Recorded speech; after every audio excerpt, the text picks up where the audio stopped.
اشاره هم بکنم به ایام شهادت دردانه اهل بیت، فاطمه زهرا سلام الله علیها،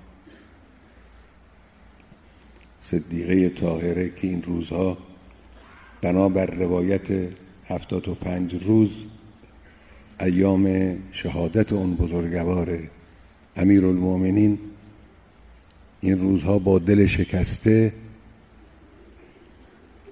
با سینه پر از غم، با عزیزه خود وداع می کند.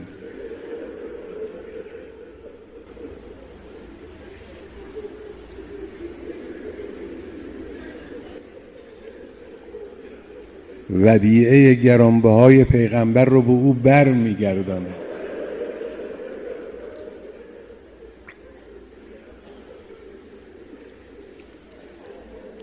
دل امیرالمؤمنین پر از غم است، اما اراده او و همت او مطلقاً کاستی نگرفته است. این درس برای من و شما. گاهی دل از غم مالامال می شود.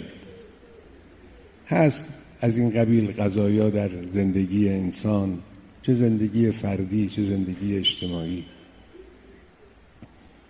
اما عزم و اراده باید راسخ بماند، گام باید محکم برداشته بشود. غم‌هایی هست که کوه‌ها رو میشکنه، انسان مؤمن رو نمیتوانه بشکنه. راه رو باید ادامه داد.